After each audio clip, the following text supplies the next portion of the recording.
Welcome to Level Up Tribes.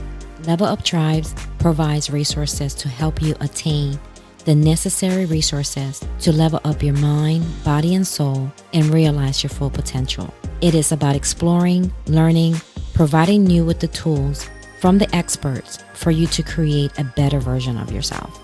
I am your host, Agnes Goodwine, and welcome, Tribes.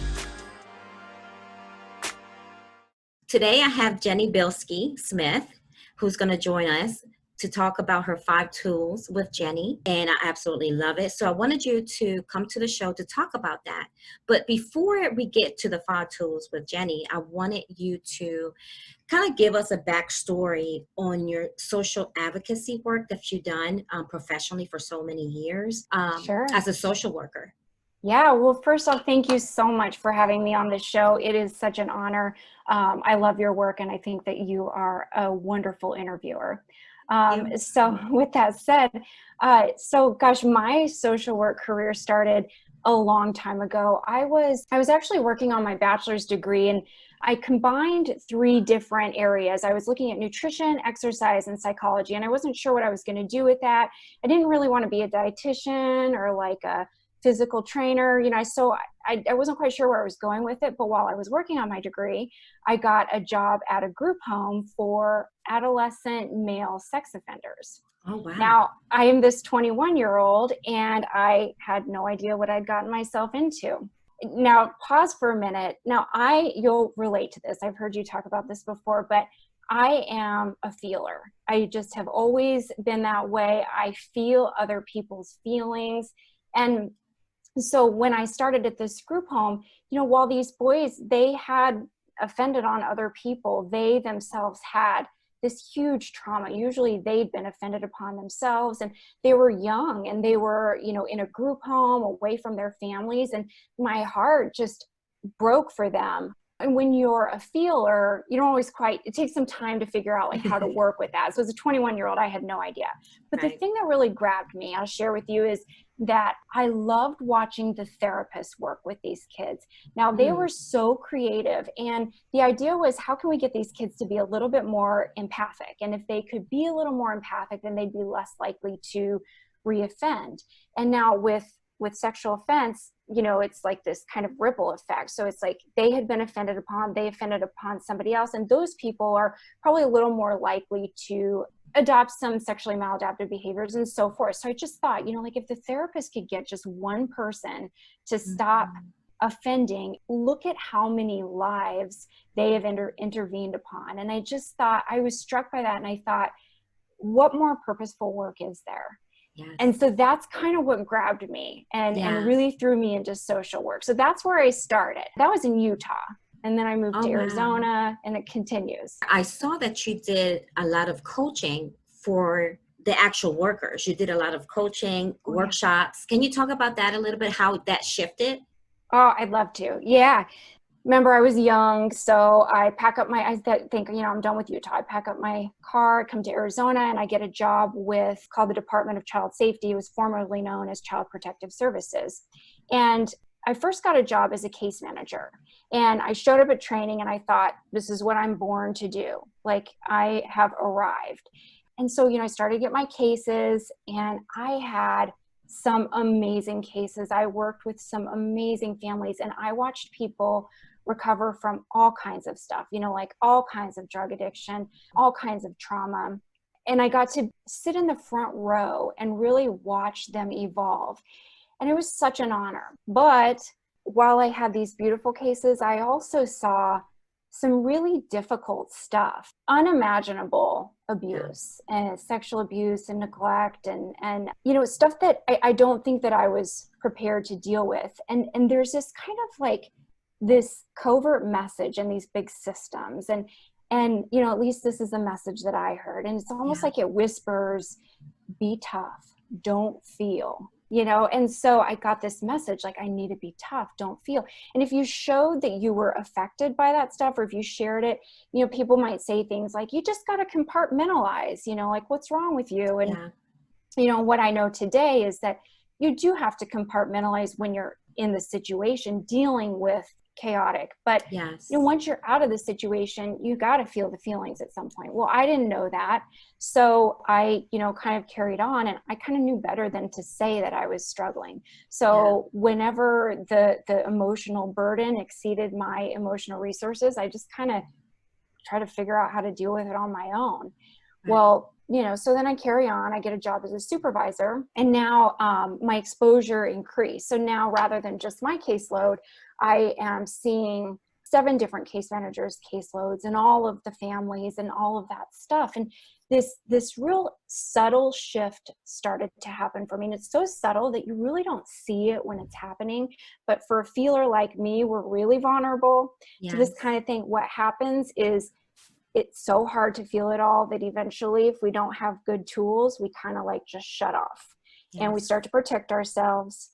And that's what happened to me, is that I started to close off. And again, it's so subtle, you don't see it when it's happening, but I saw it when one day this woman, she was a woman that we were working with, and she'd experienced something really traumatic. She was a mom on a case, and I had to go talk to her as a supervisor.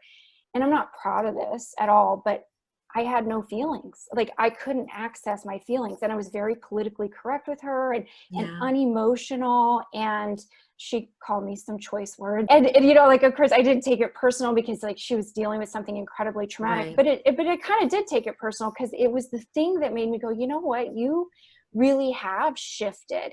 And the fact that I couldn't feel that. And, another clue to me was that I'd have these conversations with my husband, and, I don't share the details of the cases or anything like that, but I'd be talking about stuff, and he would look, just horrified by the stuff I was sharing. And in my mind, I'm like, what's wrong? I'm just talking about normal stuff. And it made me realize, like, no, this is not normal stuff. And it's weird that I'm not affected by it anymore. So that was kind of my flag, like, something's not right here. So I thought, okay, I need to get out of this direct practice for a while and figure this out. And so I got a job in the director's office, and I didn't plan on this, but I was like thinking about it. And I thought, we need to do something about this. And the people that work for this agency, they need a safe place to go and share when they're struggling, and they need to be able to share in confidence and just be safe. And so I approached the director. I said, can we do this? And he supported it. And so, I collaborated, researched, and over about a year, I developed this program and I implemented it statewide. Wow.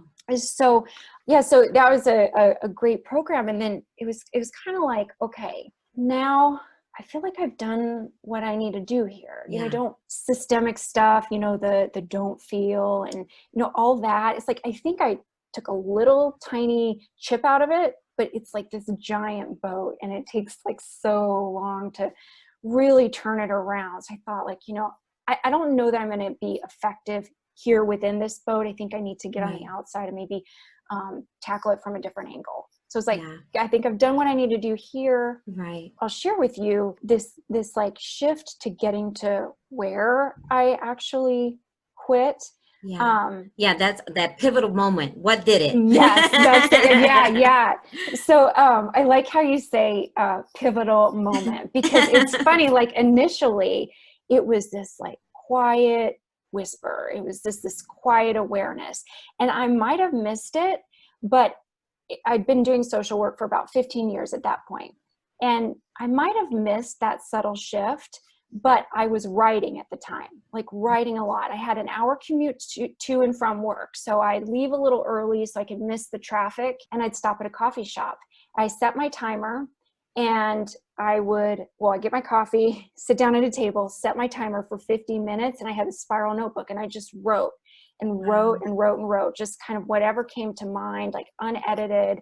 And it was in those pages that I allowed myself to dream a little bit and just say, like, what is my dream life? And I love it. Right? Yeah. What's my dream life? And what if there's something more? Before that, I'd always thought, that I would just do my 9 to 5 and then I would retire and that would be that. But this allowed me to go, well, what if there's more? And so this was like years before I actually quit, but it was kind of born in those pages. And then in the backdrop, there were 2 things that were happening. There was that burnout that I talked about. I was kind of realizing that I'd been affected this way, and that, I'd done the work that I needed to do here. And the second thing was that I had this journey of, I guess, financial freedom, and a little bit of a story. Is it okay if I go down Yeah, a path? absolutely. So now it's 2020. So this financial freedom, it started way back in 2009. And I was a financial disaster. I had a bankruptcy, and when you have a bankruptcy, you can't get credit cards right away. So, I was very resourceful, and I went around town and made more of a mess. I got a whole bunch of payday loans, and, I Oh, share wow. this just because it's an indication of, like, it doesn't matter where you start.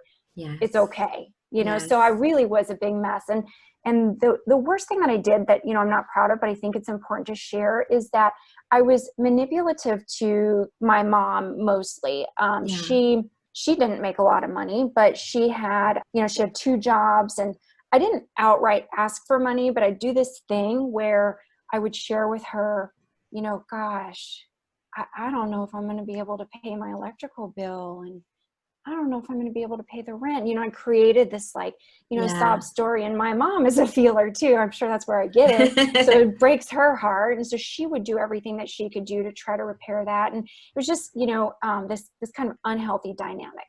So then in 2009, our agency, we were in an economic crisis back then too. And so our agency, we had to be furloughed. So we had to take one day off once every 2 weeks or so. So my paycheck was even less. And something about that time, I hit that financial bottom. I was done. And I was ready to do whatever I needed to do to get back on track. And so I guess I just picked this book up off the shelf. It was basically Dave Ramsey's Total Money Makeover. And I just Yes. started to apply the principles, and I stuck with it. I got so excited about it. And Is that the one where you pay the smallest debt, and then once you pay that off, you take that amount and pay it to the next debt? yes, awesome. Okay. And so, yeah, the Total Money Makeover. And so it's, the baby steps are, first you save $1,000 just for emergency. Then you pay off all your debt with the exception of your home. And then you save about 6 months worth of income. And then you max out your retirement about 15%. And then if you have kids, you invest in the kids' education. Then you pay off the house. And then you live in baby step 7, which is building wealth and giving. I love it.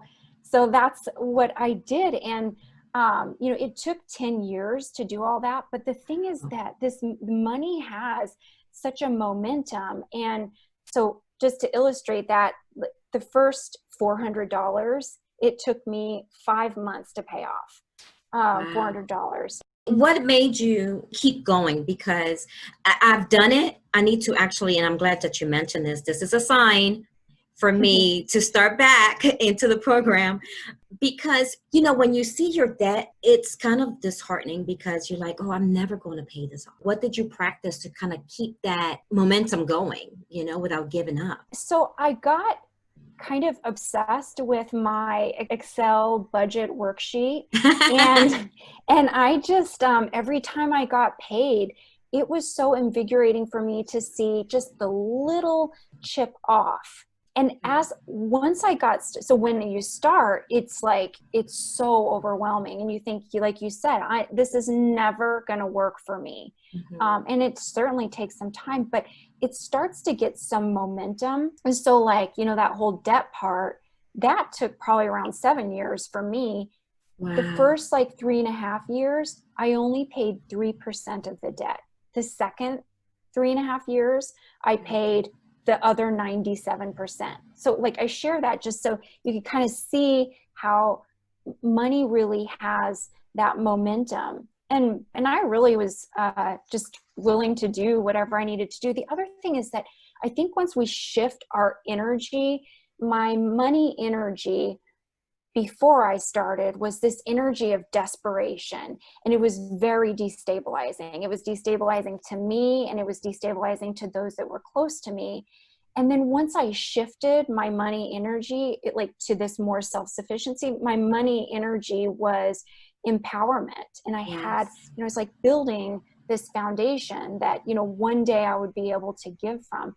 And of course, Yes. part of the thing is doing what's right, I guess you could say. I needed to amend that issue with my mom. So I Yeah. prioritized giving her a chunk of money. And I decided that I would do that until she was no longer here. I would, every month, I'm going to, you know, I took away her security. So I was going to see what I could do to give that back. And the other thing is, like, I always prioritize giving, you know, even before I was able to really, before I had a lot of money, I Yes. prioritized the giving. And I feel like that letting go of the money kind of helps with its karmic flow, you know? So if you Yes. put it out there, it just keeps, you know, Right. it's got Right. that flow. It's interesting you say that, because I had a episode that I spoke to a financial spiritual guest, and she spoke about money in a spiritual sense.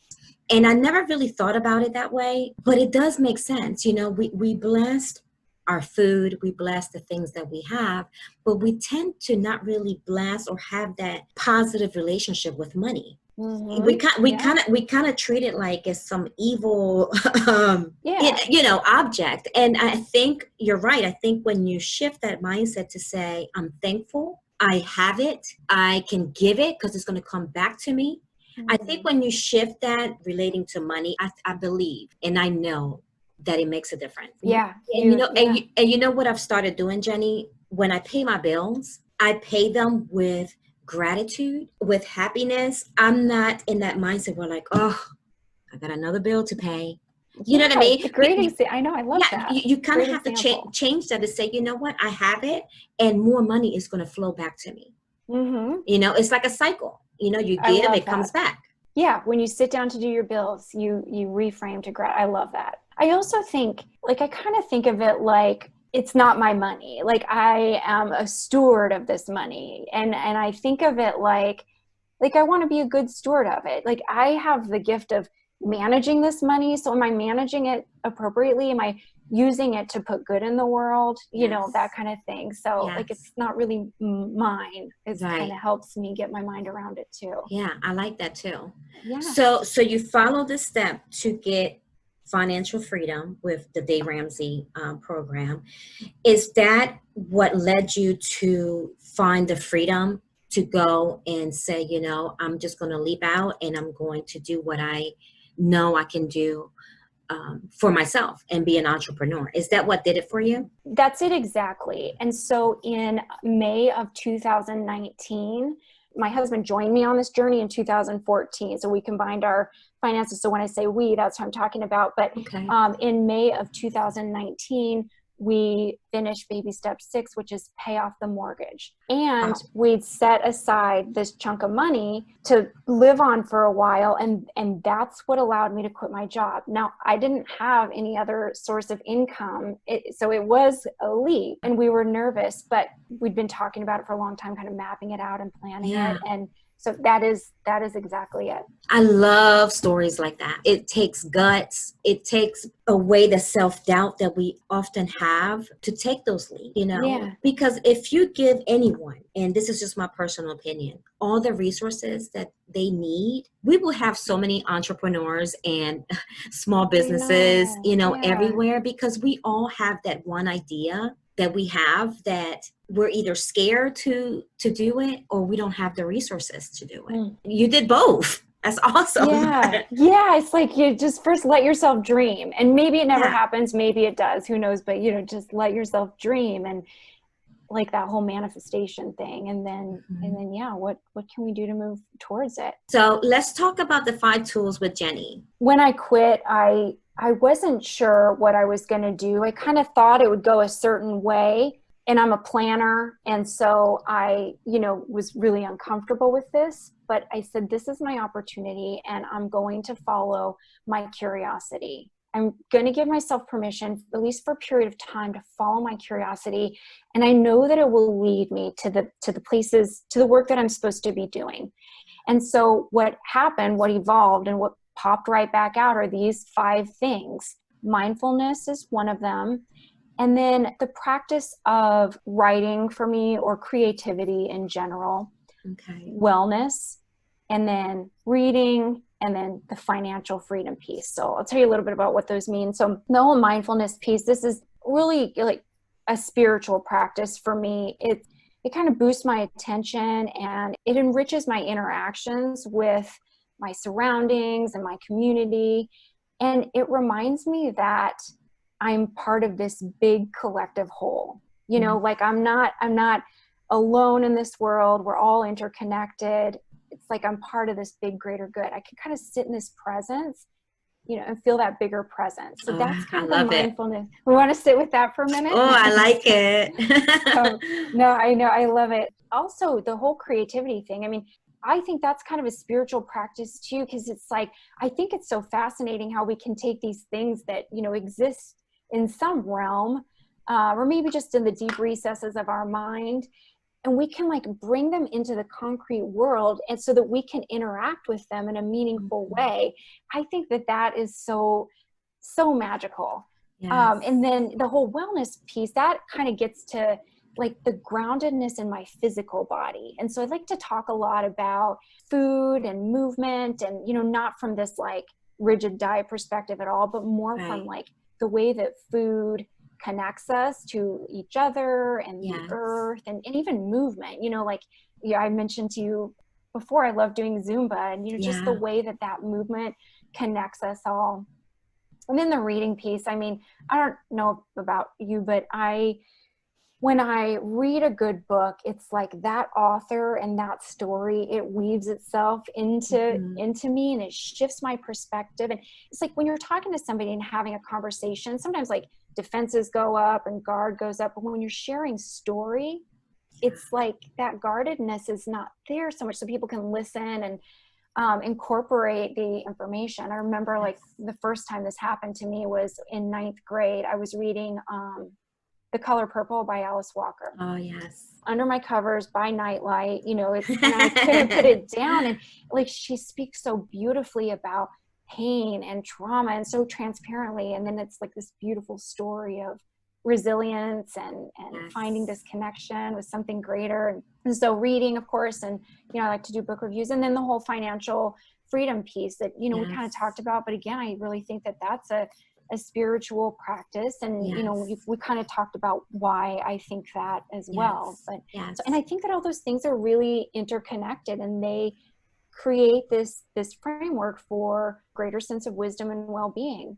And so those are the 5 tools. And I really like them because you break them down to the Mindful Mondays, Creativity Tuesday, Wellness Wednesday.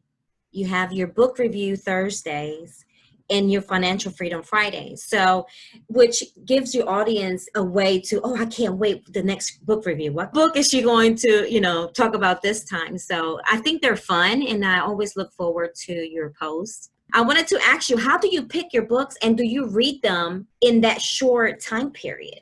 Usually, yeah. I'm always curious because I'm like reading like 3 books right now at the same time, and that's the worst. That's the worst thing you could do. That's funny. Yeah. Before I started, I had built up, you know, I had a lot of content developed, but now I'm all caught up. So I'm pretty much, I do read a book about every 2 weeks. So it does kind of line up. And how do I pick them? I guess I kind of watch social media, and you know, I'm in a writing group, and whatever sounds interesting, I just pick it up. Have you thought about writing a book? Yes. You that's have? that's my thing. So, you know, I have some time now, and I'm thinking like, okay, how can I be of service? Like, show me what I can do. And I'm thinking in my mind, like, I'm supposed to be volunteering. I'm supposed to be doing all this stuff. And, you know, so I ask, what am I supposed to be doing? And then this message that I get when I get quiet, it's sit your butt down and write. Like, you need to be in your chair writing. And so I want to write a memoir, and what I think that it's going to look like is, you know, jumping from food memory to food memory. And, you know, that's been done before, but everybody has a little bit of a different journey with that, and just kind of weave in all 5 of those categories in the way that they've kind of interspersed in my life. So it'd be a memoir, maybe, of essays. Nice. Well, Yeah. I'm looking forward to it. Oh, good. Maybe we could do another episode once the book is out. That's what I know, that's what I was thinking, yeah, I'd love to connect, year or 2 years from now too. I know. Well, I wanted you to talk about your journey with property investment. Sure, I'd love to. So, probably about maybe 4 or 5 years before I ever even dreamed that I would quit my job, I started to kind of explore it. And I started listening to podcasts, but I kind of thought, oh, that'll never work for me. I can't ever do that. And you have to have a lot of money to do that. I thought of these things. But then as I got closer to quitting, I started to investigate further. I realized that this could be an avenue where I could generate a little bit of income.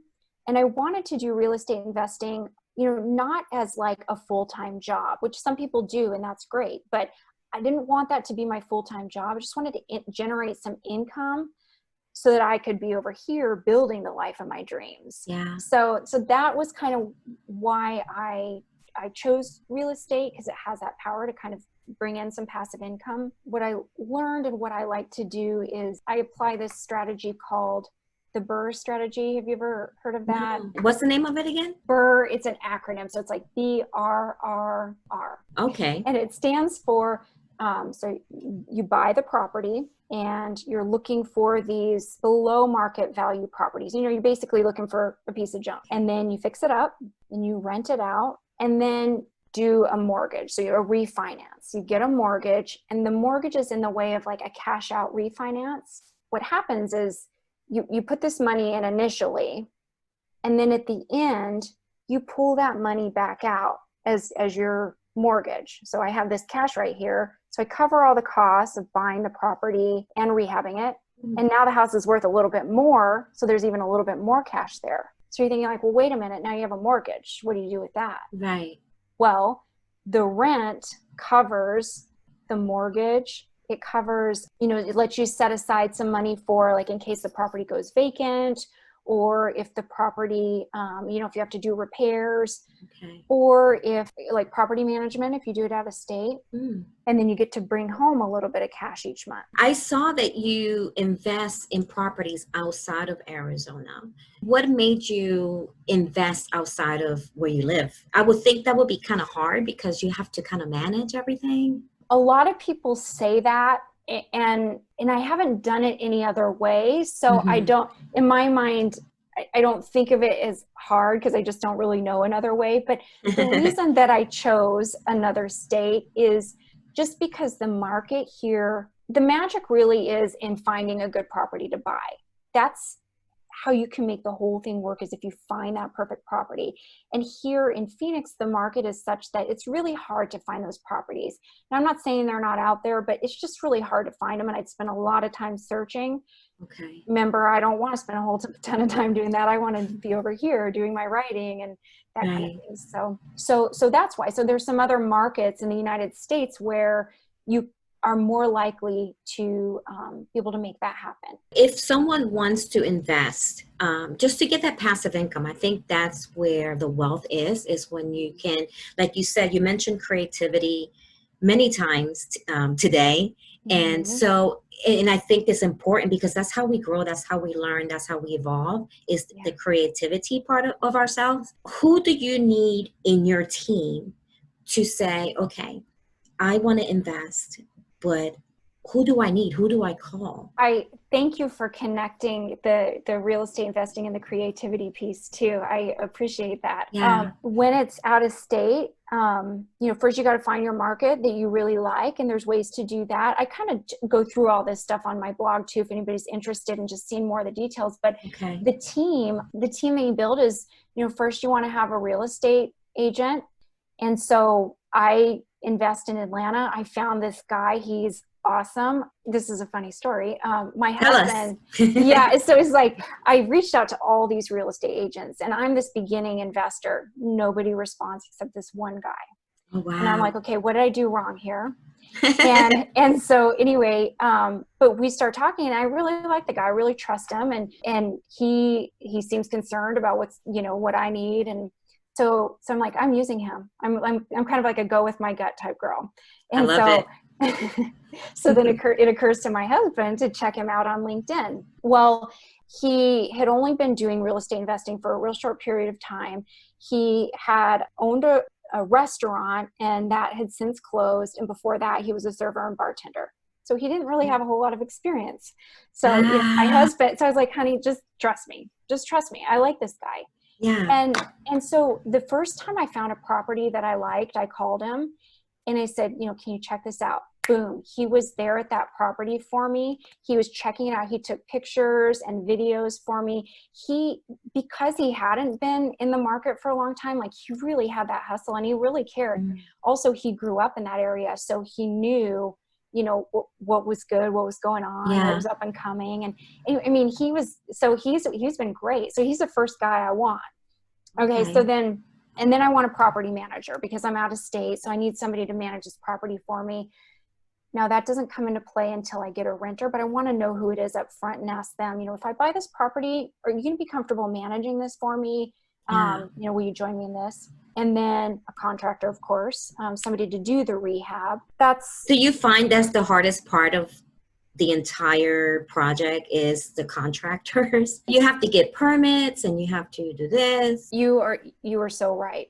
That has been the hardest part. And the first property that we bought, it was on, I didn't know this, but it was in a flood zone. And we had all these permits and we're dealing with the city and, Yeah. and so it's taken a long time.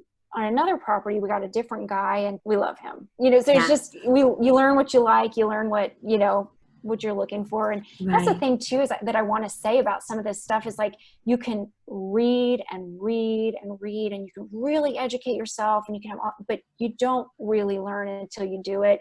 Yes. And yeah, there's some at risk involved. Like you don't want to just throw yourself to the wolves, but it's like, that's when you really start to learn. Yeah. And so does that answer your question? Yeah. Yeah, And it does. just the mortgage person. It's nice to have when you're ready to refinance that third R, you got to have the mortgage person there. Okay.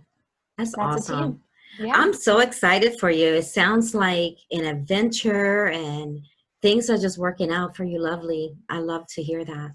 Yeah, it really has been an adventure. That's another fun thing about investing out of state. Yeah. It's just like you get to go hang out in this whole other state and, learn a whole other culture. Yeah. Atlanta is like way different than Phoenix, Oh, Arizona. I love Atlanta. That's like my home. What has been the best thing that has happened to you since you took the leap? And if you can maybe mention some of the challenges. The best thing about it is that I have my autonomy. It feels like my life is mine and I really get to, I feel like, execute the thing that I'm here on earth to do. And so like, it gives me this sense of purpose. I'm living life with purpose, and I mean, there's no better life than that, to really feel like you have a purpose. And so that's the best thing. Now, challenges, yes. When I first quit, I wasn't bringing in, any income at that point. At first I wasn't. And so I felt really guilty about that. I don't know that I was prepared because I had been working literally since I was 14. I had a W-2. I got my first job in the cornfields in Iowa. So I had been working forever. So I felt not right that I wasn't bringing in income. So I was trying to figure out, like, how can I contribute in other ways to the household? And, how, I don't want my husband to be worried. And so I felt like, okay, I need to make sure that the house is perfectly clean and organized. And, I developed all these like organization systems and, color coordinated everything. And I was spending all this time, keeping these organization systems. And then I felt like I needed to make all these meals because it's like, I had this guilt, like, why me? Why do I get to live this really beautiful, beautiful life? Finally, I just kind of saw like, oh my gosh, you're spending all your time, doing all this crazy stuff. You're not even doing what you set out to do. And so then I kind of had to work with that guilt a little bit and, look at it and then prioritize doing these things that I set out to do. Right. But, yeah. I love it. So what's next for you? So I'm working on a couple things. So I mentioned I teach Zumba. That's just really fun. And I'm working on a certification to be an intuitive eating coach, which is really, just about, ditch the diet and like, let's connect with our bodies and let's hear the natural wisdom of our body. So I'm doing that. And then can coach people and organizations on strengthening compassion so that they don't get that burnout. Yeah. So I do that. And really right now, what the biggest thing that I'm doing is I'm just writing, sharing stories, and I'm listening to other people's stories. And I'm really interested in developing a community around that type of thing. You know, people who Yeah. are on a similar journey, and like, let's just support each other and be on the journey Yes. together. Yes. I was going to ask you about your community. That's a good question. So initially, no. And I don't know if this is an excuse or a real experience, but it feels Yeah. like in Phoenix, you know, we're so spread out. Like everything Mm-hmm. is so kind of suburban that, you know, you don't work where you live, and it just is hard to develop communities. So Yeah. initially I mean, that is a challenge, but I've started, I have a platform on Instagram, and I have developed this beautiful community there. There's these people that I really like a lot, and we communicate and we, Yeah. you know, support each other. So there's that platform, and that's actually been genuinely supportive. Awesome. I feel like some of those people are becoming friends. And then also my Zumba community, I've never been part of a community like this. It is such a supportive community, and it's something about Zumba. It draws people of like all different ages, all different sizes, men, women, all different ethnicities. It's like it brings everybody into that same room. Yeah. And people just show up for you just to be nice. And so like that community is evolving for me. That's Okay. something that I'm kind of focusing on, is like, now that I don't have to travel an hour away from my work, how can I contribute to be part of my own community right around here? Yeah. And so like Zumba has helped, Instagram has helped. And then also I do a little bit of volunteer work that has helped me, you know, Okay. connect. Awesome. Yeah. Is there anything else that you would like to talk about that perhaps we didn't touch on today? I don't think so. I think I told you the whole story. I love the story. And when you shared it, I was like, I can envision you, this 21-year-old that went into this field of work, but you evolved. And that says a lot about your character. You didn't give up, very resilient. You just leveled throughout your life, and you're still doing it to this day. It's amazing to see when people do that. They don't give up. Thank Yeah. you. Are you welcome? What is the best way for our listeners to contact you? Well, so I do have a blog. It's called 5 Tools with Jenny, JENNY.org. Okay. So that's my blog. And so that's where you'll find all the posts. And I have it broken out into the different categories. And then I have an email if you want to ask me other questions. Yeah. It's 5toolswithjenny@gmail.com. And your Instagram name is? My Instagram name is @Jenny, JENNY _Bilskie, B as in boy, ILSKIE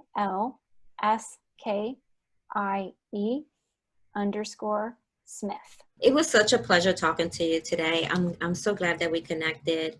That's one thing. I have a love and hate relationship with social media, but I actually have met some amazing people through that platform, and you're one of them. And I hope that our relationship grows. I have a feeling that we're going to connect again. So yeah, I can't wait to see what's next for you. I hope let's stay connected, and thank you so much for interviewing me. It's been a pleasure. Yes, likewise. Thank you for listening. Please visit the website at www.leveluptribes.com, and please subscribe to the podcast and share with your family and friends. Be sure to tune in to our next episode. Catch you all next time, my beloved tribes.